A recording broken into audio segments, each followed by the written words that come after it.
Are you tired of spending your time and money chasing strategy after strategy only to discover what worked 10, 5, or even 2 years ago is not working now? Things shift fast in the online space, and if you're not keeping up, you're getting left behind. It's time for something different. Welcome to the Marketing, Media, and Money Podcast, where every single episode will be jam-packed with proven, profitable strategies, behind-the-scenes secrets, and what's working now resources from industry experts and global influencers to help you scale your business, shorten your learning curve, and stand out in a crowded, noisy marketplace. And now, your host, award-winning marketing and media strategist, and international speaker, Patty Farmer.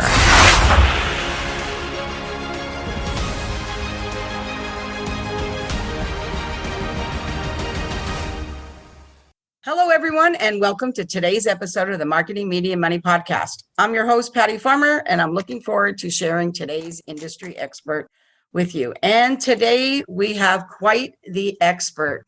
She's been on the show before. I think this may actually be her third time. But today we're going to be talking about search and social, and we're going to be talking about Clubhouse. So we're going to talk about that whole intersection there and how, like she likes to say, integration is so key.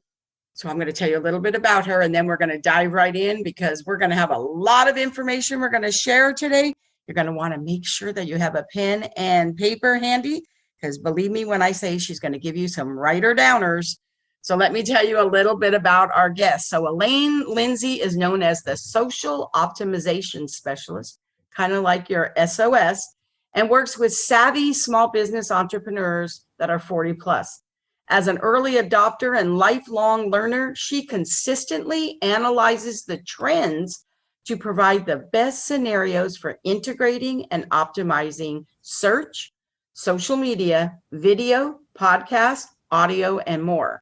Elaine believes integration is key, and your mindset plus your website plus your social, plus SEO efforts must be congruent to signal the search engines your relevance online. This will enable you to better serve your audience, focus your social proof, and get found fast and first in the search results. So Elaine, thank you so much for being here with me today again. Thank you so much for having me, Patty. I'm thrilled to be back. I love it. I'm also super excited to be talking about sort of this mashup of search and social in terms of Clubhouse, because what they're now calling social audio, which is Clubhouse, there's also Twitter Spaces, and there's more coming down the line, because we all know the minute a new social media platform comes out, and normally I call the platforms apps, but when a new one comes out, everybody rushes in to try and make one of their own. And in actual fact, that can only benefit us.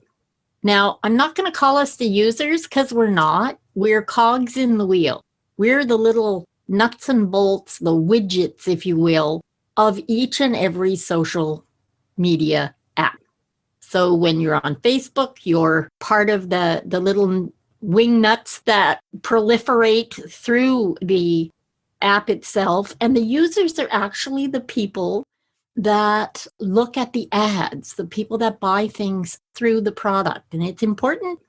I wanted to get that in everybody's mind, because Clubhouse has come along, and Clubhouse as a social audio app doesn't at the moment give you that option. There are no ads. There are, however, ways for you to be paid. So we're going to talk about those. We are going to get into those, but we're going to backtrack a little bit first. So before we dive in, you're like me. We always want to talk about how you're going to monetize it, right? So that's always so important to us, but we're going to get there. So let's backtrack a little bit. Sure. So as I said earlier, you've been on the show a few times, right? You know, search and social has really been something that you're my go-to person for that. Also, you have written for my magazine before. You were on the cover of my magazine a few issues ago. And now this year in 2021, you are now one of our columnists for the Marketing Media Money magazine. So to say that I believe that she is an expert, and maybe I would even go so far as to say she is the authority on search and social, would probably be an understatement. So I want to kind of backtrack a little bit before we dive into Clubhouse, because I have to tell you, I really asked her if we could go into Clubhouse because I think it's super important. I have been reading about, Twitter's version. Facebook is coming out with their own version as well. For me personally, I have to say I love social audio. I mean, my podcast is audio itself, but I love it just because right now, while we're all on Zoom all the time, it's just so nice sometimes now to be able to just do audio.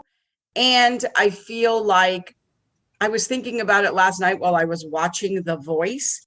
And even though you're looking at everybody dancing and how they're positioning themselves and how they're presenting themselves to the audience, some of the coaches on there are very quick to say this show is The Voice. Right. And so that is really important, and everything else just kind of sort of supports that, but it is about the voice. So really for me, social audio is really great. It is also about using your voice, right?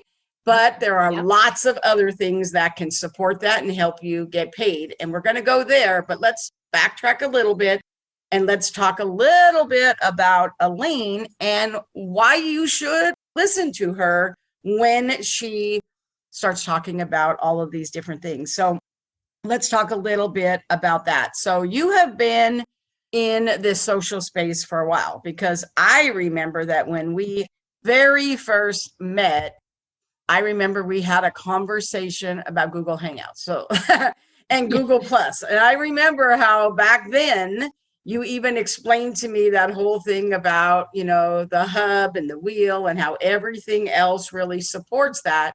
And I thought early on, it really made sense, because even then, with all the social platforms, everybody seemed to be wanting to send people to social instead of the obvious, which was really using all those channels to send it back to your website where it really was going to work for you. And that was part of getting found fast and first. So I really love that. So let's kind of really talk a little bit about how even still now, we may not have Google Plus anymore and Google Hangouts is no longer here, but what remains to be true is how every single thing we do, what it should support and what the priorities really should be. And then we can kind of dig deep. So can you just talk a little bit about that? Thank you so much. And I really love that I'm getting to dive into integration, which for me is absolutely the crux of everything you do digitally. So I'm going to take you back a bit really quick. I built my first website in 1999. I had been online since the minute I could get internet, because I just felt it was a way to connect. You know me, I'm incredibly curious. I want to know everything. So I built this website for a regional councillor, a politician, and everybody oohed and awed. It was so beautiful. My background was in interior design, so I had that down pat.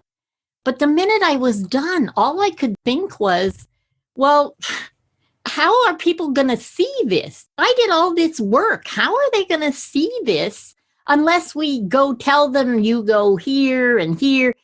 It just didn't make a great deal of sense to me.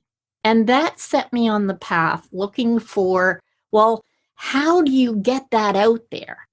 And by 2002, 2003, I had found search engine optimization, and it was pretty early. There were white hat and black hat and gray hat.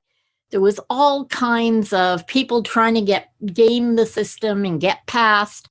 But for me, I saw that, okay, if you have a website, that's like your house. Okay, that's your real estate. So, of course, you want to get people to go to your real estate.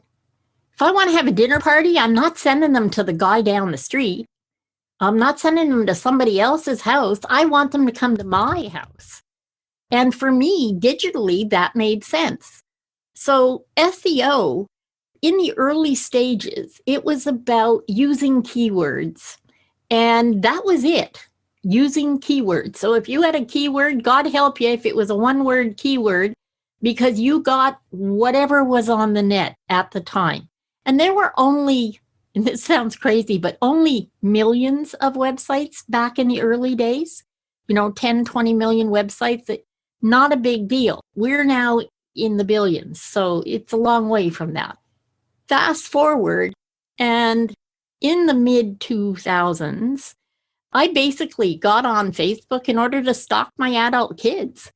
And I saw right away that here was an opportunity for my clients.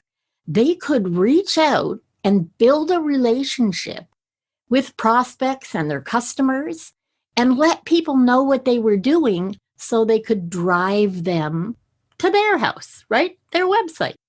That always made sense to me. And it's the way I think. And it's not, I don't think it's extraordinary in any way. It just was like a direct path.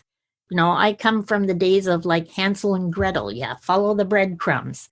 Well, funny enough, we have breadcrumbs on our websites. That's how you get back to where you were. And so bringing us way, way forward, when I met you, actually, I think just as I was getting into Google+, I got in on day 3. And within a year of being on Google+ in 2011, we started hearing that Google was switching how they did search. Search used to be Boolean. I talked about keywords, right? And you got a keyword and you went after that keyword, or you pay per click for a keyword, all of that. Well, Google decided to switch to semantic, which means it's more contextual. If I say to you, you know what? I don't know how to make pie crust, which is actually true. I can go on the net now because it's semantic, and I can type in, how do I make pie crust? And I will get actual targeted returns for exactly what I asked. I mean, it's brilliant. So for me, that translated to teaching my clients, okay, you need to have what's called an FAQ page, frequently asked questions within your niche on your website. Because if you answer the questions and you are the most relevant answers, then Google's going to put you on page 1. Because all Google has ever wanted, Google, Bing, Yandex, all of them, the only thing they ever wanted to do is return the most relevant, best quality answer for every user query. And it is, quite frankly, that simple. Now, big corporations do all kinds of ads and what have you, because when you do ads in search, you're catching people at the moment that they're looking for something. And what's the best time to monetize? When someone's looking for something. It's different from within a social app where the ads are more like the gum and the candy bars that you find in the grocery store right at the checkout. It's an impulse buy. You saw it, so you bought it, or your kids started screaming because they wanted it. That's the difference, okay?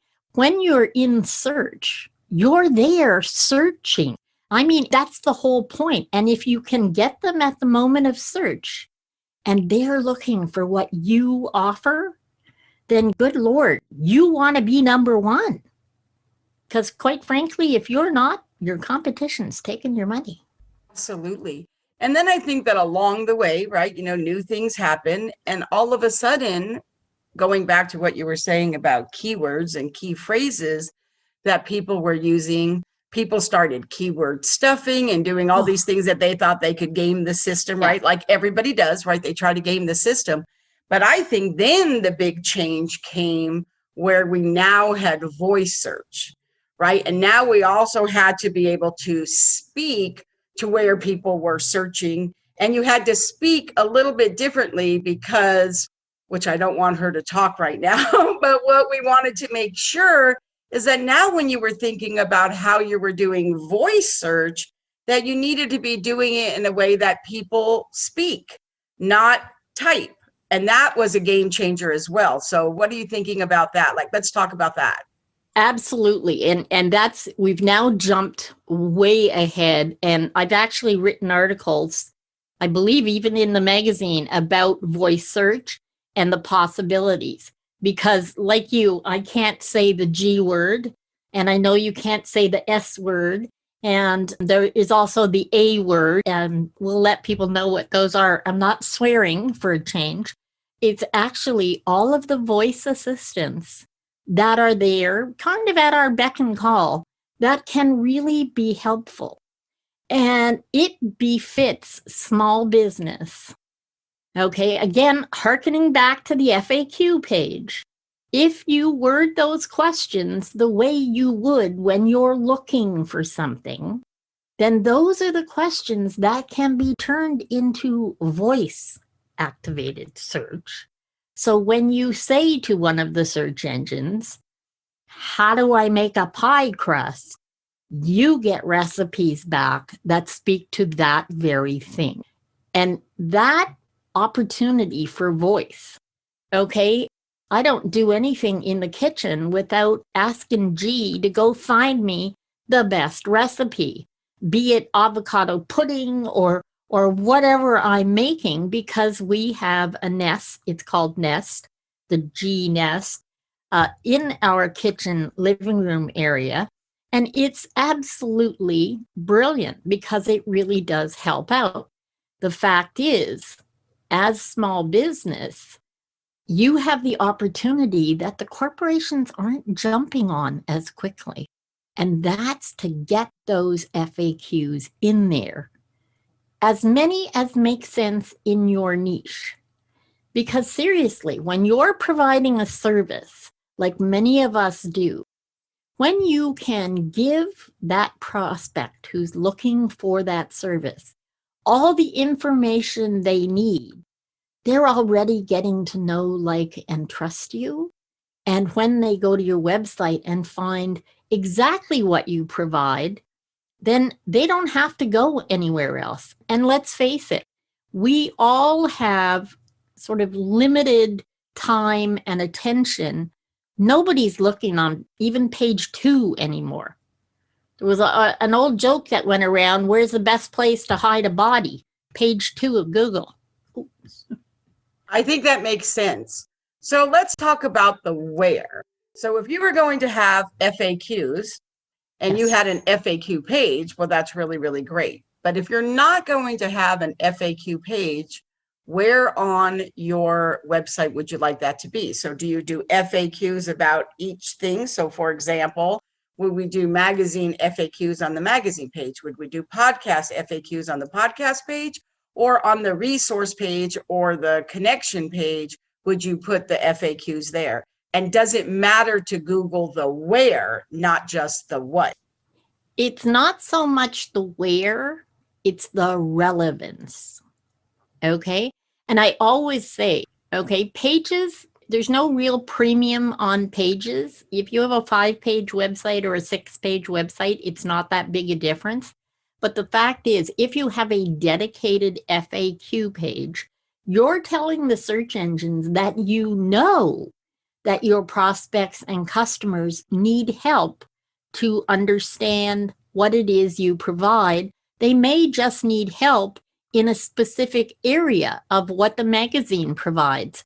So your FAQ would be broken down into magazine, podcast, whatever else you have on your website. It's all one page under that FAQ, but you have the sections. And when you lay things out in a really simple and sensible way, it gives the search engines a little more oomph, if you will, in going, oh, wow, this website is not just relevant. It's not just good quality. They are the authority in this niche. And that's what you're going for.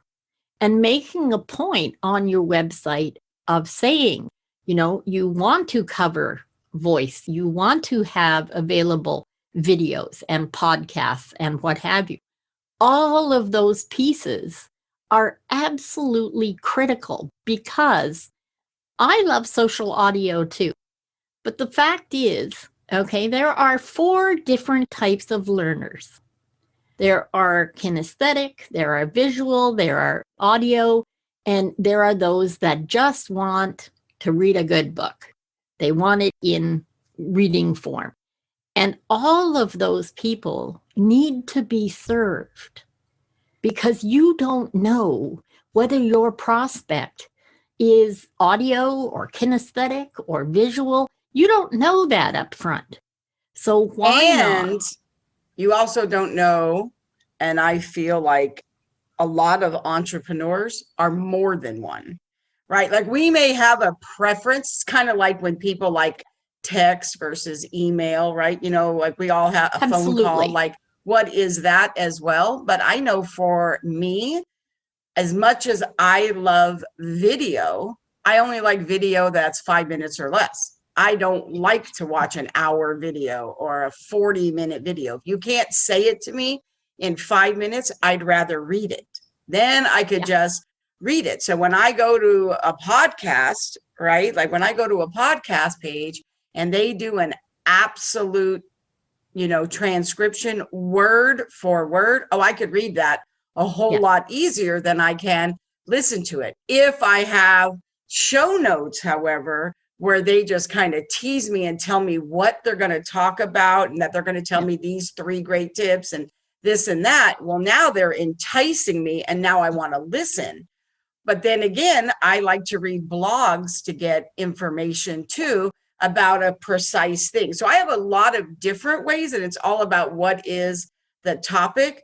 For me, it always comes to time, which is going to be the fastest way for me to take in that information. And sometimes then I'll go do it another way. But I absolutely, without a doubt, find that sometimes when people take too long or they have too much time, they tend to ramble, they add in things that really weren't necessary and stuff like that. Whereas if you take it in another way, it's much more concise.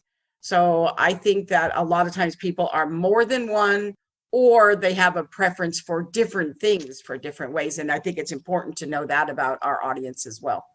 Absolutely. And everybody has, like all of the pieces, there is always a preference.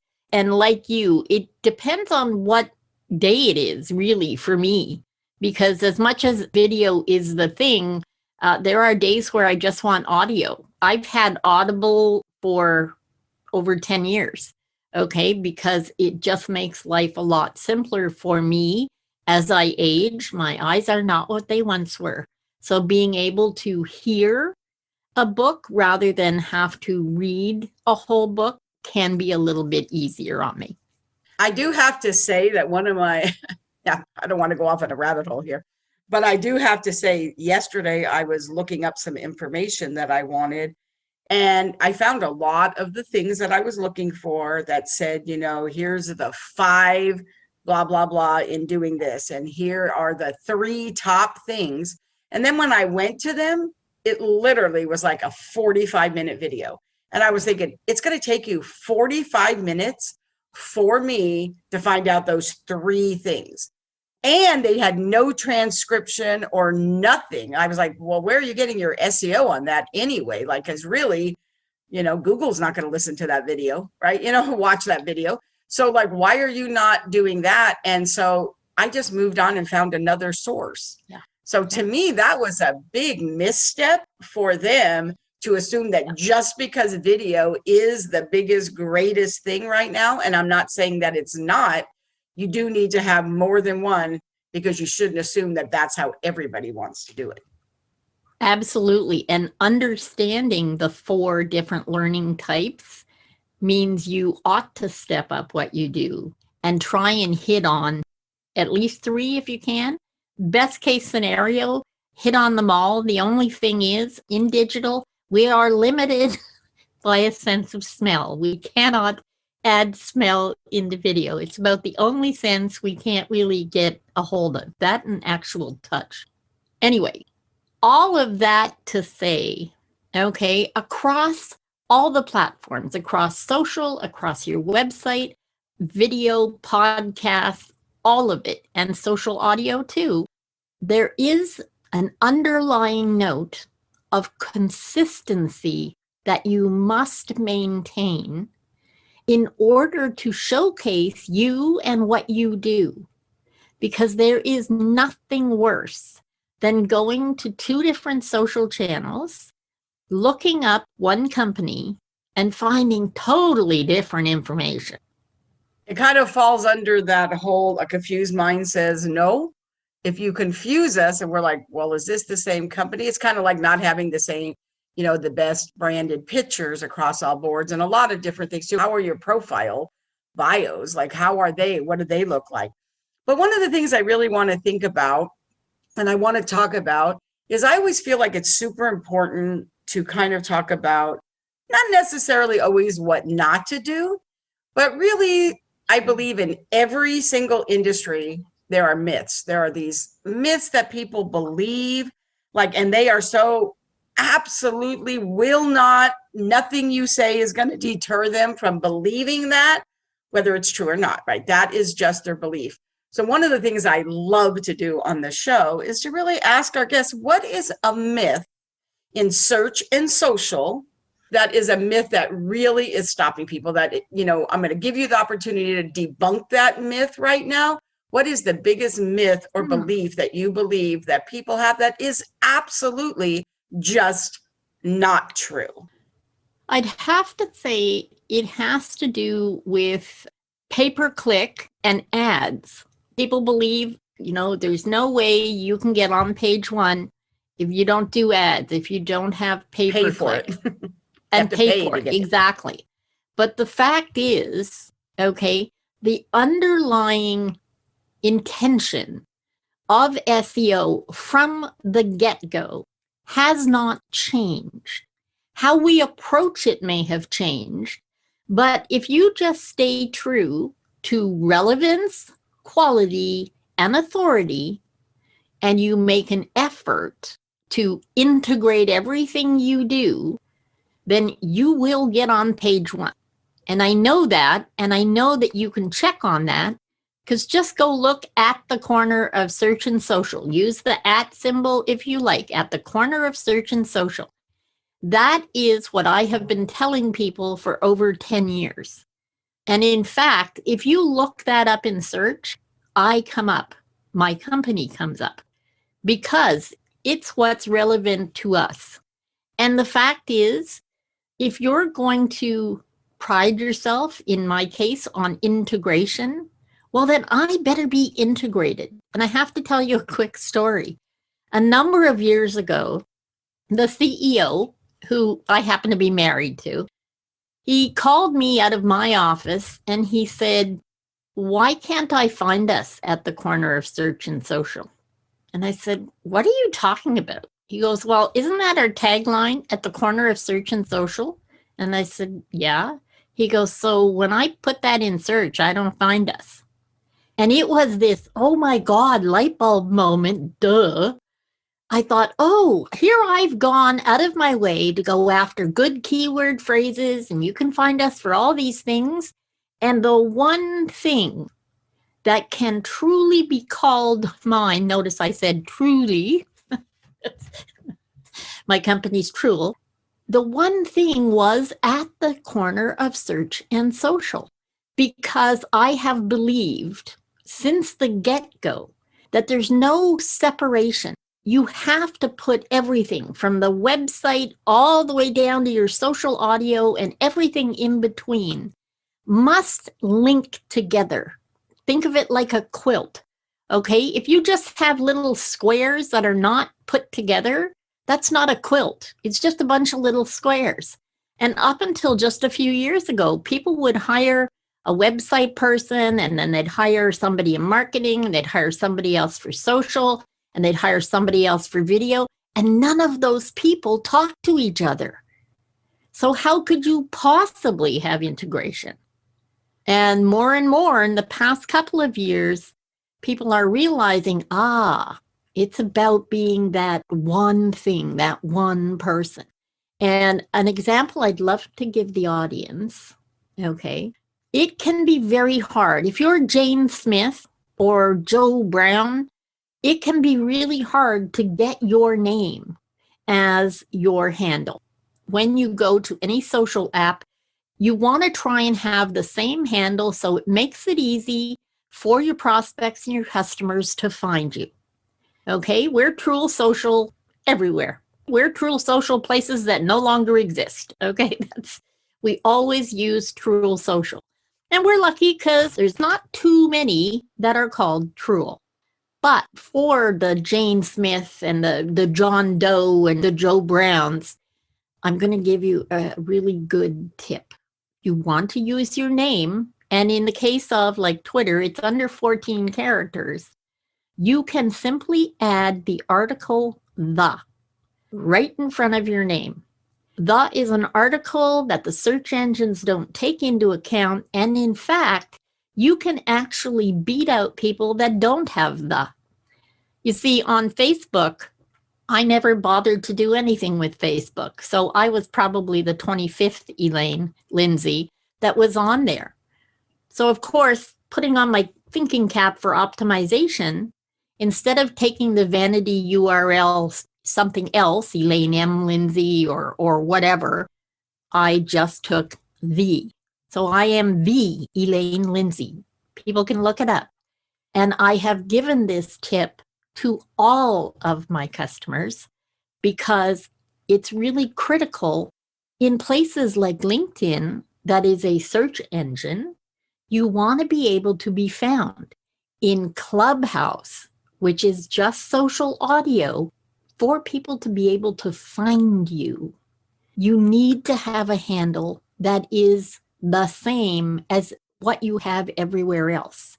When you start mixing up your handles and your name and your website and all of these different things, it makes it almost impossible for people to find you. And people will look for you once, maybe twice.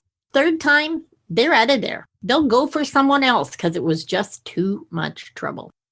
I find that to be true. And I know for me, I remember back in the day when we all stayed up to midnight because Facebook was going to let us have those vanity names. And I stayed up. And at that time, my show was called The Networking CEO. Yeah.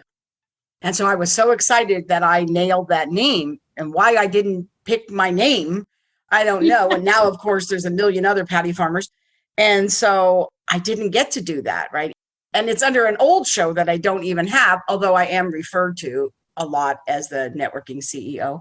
I was like, wow, but I didn't worry about it too much because that was like my personal page. I made sure I nailed it on my business page. And just like you, there were people who had Patty Farmer. And I didn't do the though, because I didn't know it at the time. All of mine, I just added my name. And then behind my name, all of mine say CEO because I'm the CEO. So it's Patty Farmer CEO. And that really lets people know that, oh, that's business, right? You know, and Patty Farmer is personal. Now, that's how I chose to do it because I didn't know about the, but I could see how that would make sense too. Well, the other thing about that is this, and because you're differentiating you, the personal, from business, that makes sense. But in fact, okay, people do business with people, not business. So your personal name, I tell people this all the time, hiding behind your company doesn't help you. And as a small business, you need to be seen as a person. So getting yourself into that mix is absolutely critical. And I've seen a lot of people, even on LinkedIn, will use their name and then they add 50 million numbers and letters after in it. Their or headline? They put, sorry? In their headline or as their handle? As their name, their actual name. And LinkedIn, this is a tip aside, but LinkedIn, like some other places, has policies and procedures. And the only thing that should be in your name is your name. And there are people out there, big names, who will not connect with people that have additional pieces in their name And I because think it contravenes. people do it on Twitter too. Even you have Yeah. like all this kind of cool stuff, but it's not in your handle though. No. It's just in the other stuff, which I think that is really interesting. We could probably have a whole show on that. But I really do want to switch over to Clubhouse before we run out of time. Well, that's the perfect thing you just said there because, okay, that so tracks where we're going. One of the biggest things that's of the most import in Clubhouse for you to get known is using emojis. There are so many emojis in people's bios because it does make you stand out. And Clubhouse gives you a huge amount of room for a bio. You could probably write a novella in there. Okay, there's lots you can add. But what I want to tell people, one of the most important things you can do in Clubhouse before you do anything else, the first 3 lines in your bio, that's your money shot. That's how you get people to connect with you. That's how you tell people who you are and what you do and what matters to you. So, in otherwise, this isn't where you want to put all your, I like to say people like to put all their titles. I'm a this, I'm a this, I'm a this, I'm a that. This is really where you want to say who you are and what you do in words that people will really relate to. Yeah, you really want it to resonate. Give us an example.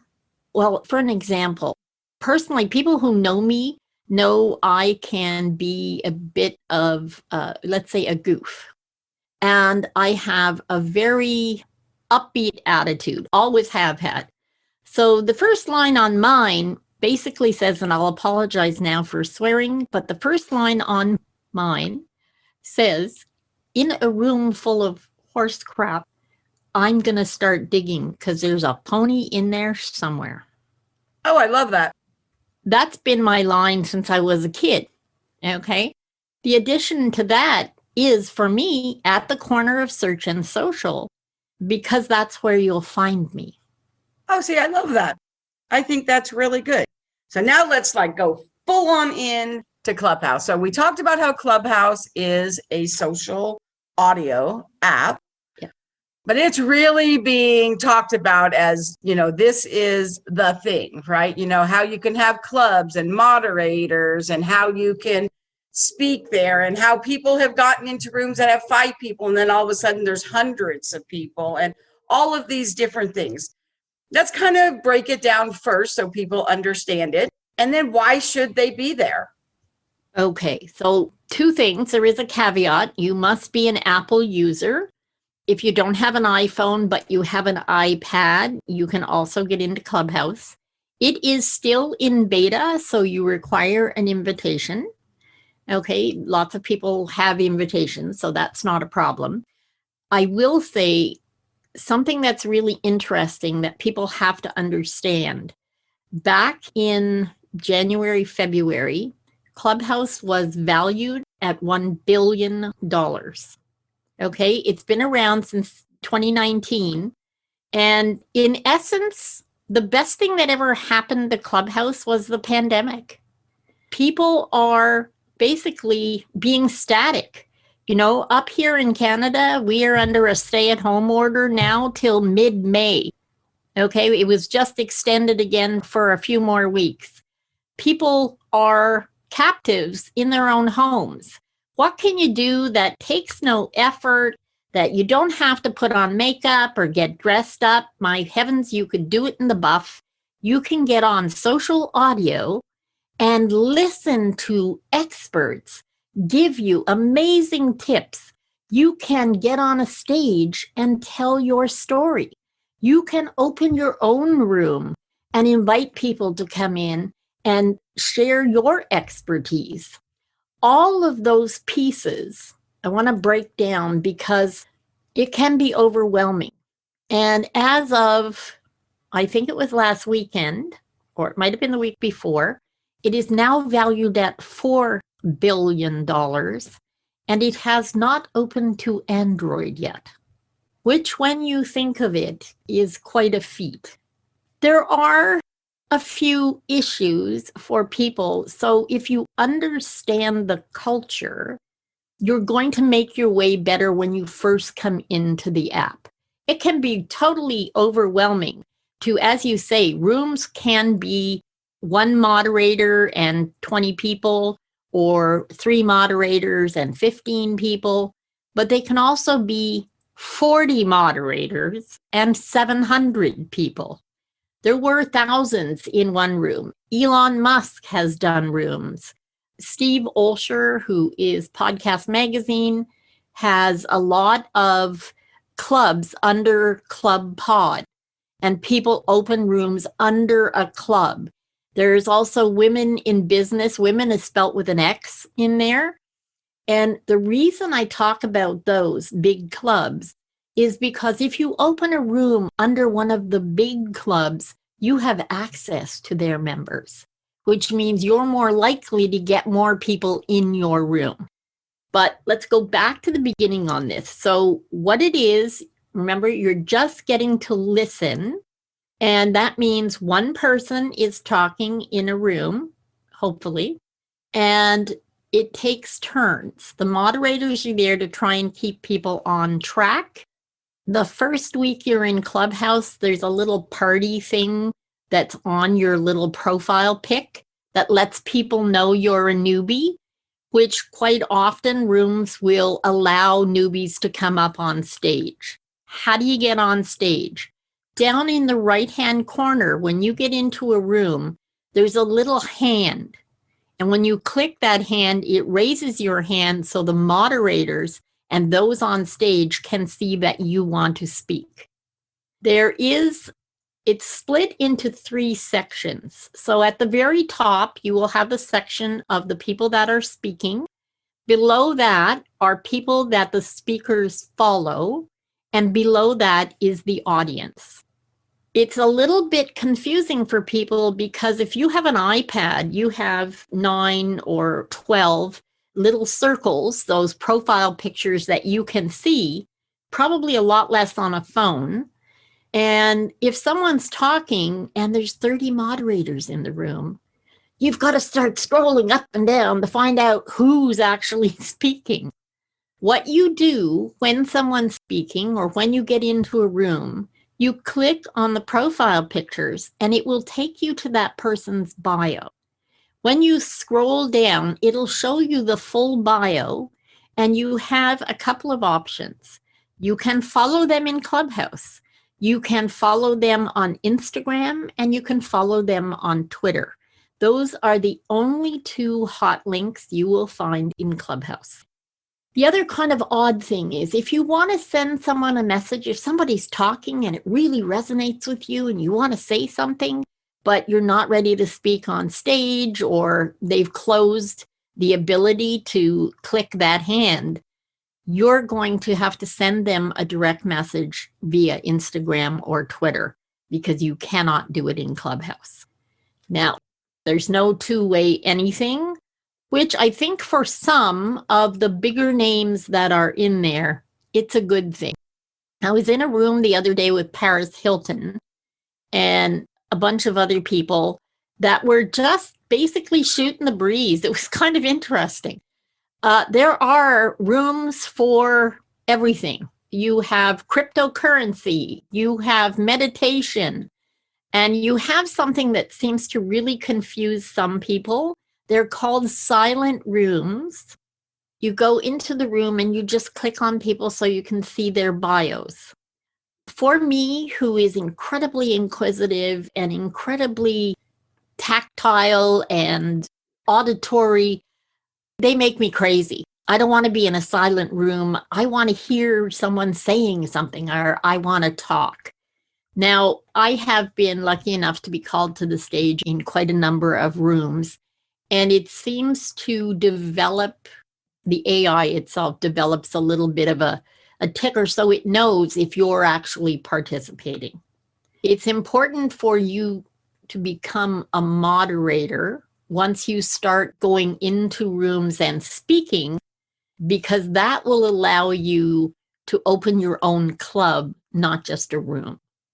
I have been asked several times now to speak with other moderators in Clubhouse, and I really love it. But one of the things that they haven't got really good at yet, or at least in my experience, is for even the moderators themselves to not talk over each other. And that drives me bananas. Like, it drives me bananas. And when somebody asks somebody to come to the stage, not everybody knows how to have them go back, or they'll ask somebody something and they'll allow them to talk and then they don't stop talking and they're not even the moderator.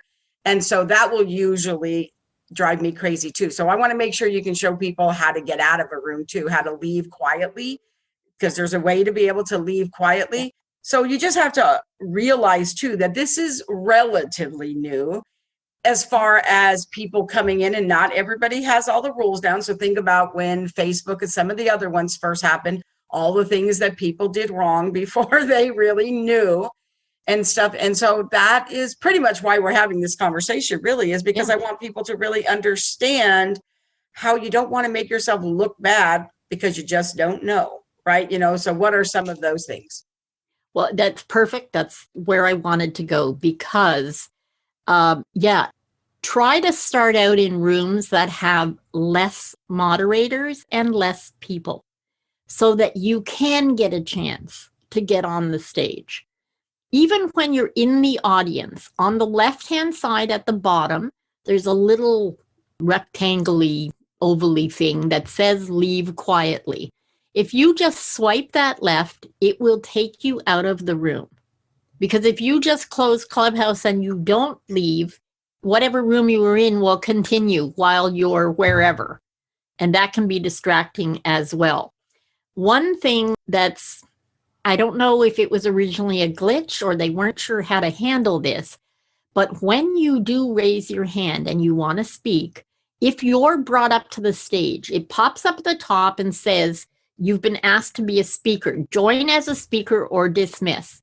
When you join as a speaker, you have to very quickly go down to the right-hand side where your microphone shows and turn it off. It is the oddest thing, but you are immediately hot on the mic. And that can be very distracting when people come in, if they're in their car or they're outside and there's wind. You don't want to look like a noob and pop in and leave your mic open. So you have to be told to close it. So pop in, close that mic. The minute you're invited to be a speaker, you'll see that the line goes off it as soon as you're on stage. You will not see the mic until you're called to the stage. That'll be the hand before you get up to the stage and after it becomes the mic. What I'm going to suggest, and finally a few rooms started doing this and it's brilliant. When you come up to speak, whether you're a moderator, whether you started the room, whether you just from the audience, I want you to say your name, say your piece, whether you're asking a question, giving kudos, or whatever you have to say. Finish with your name and I am done speaking. Because that lets everybody else know that somebody can go next. Just like video, I have to tell you the most frustrating thing for me, because I've been doing video for over 10 years now. When people come in here, Facebook Live, wherever, can you hear me? Is my mic on? That's the first thing they say. And they usually say it 2 to 3 times. You know what? If your mic's not on, someone will tell you. So when you come in, start with your name. Give them what you want to say. End with your name and tell them you're done speaking. Trust me, if no one can hear you, someone in the moderators will let you know right away. But it makes you look much more professional. It makes you look like you really know what you're doing. And when you have to me, it's just good manners to give your name, beginning and end, and say that you're done speaking, because then the next person, instead of waiting and then having, like you say, a bunch of moderators talk over each other or somebody else in the room. The other thing that you'll see that can be frustrating for the people that are there, and difficult for the moderators is when people jump the queue. So when you're brought into a room, the people that are on the stage, you're in a very specific queue. Okay, if you come in next to last, you'll be at the bottom, and they go basically across a row and across and down. So you wait your turn. There are people who will come in and are so desperate to speak. They may be at the bottom of the fifth row, but every time someone takes a breath or stops a sentence, they're making their mic hot and saying something. Oh, I just want to say, please don't do that. For one, it's rude for the other people that are getting a chance to speak. It's rude for the moderators. And in the end, it makes it an unpleasant experience for everyone in the room. I love that.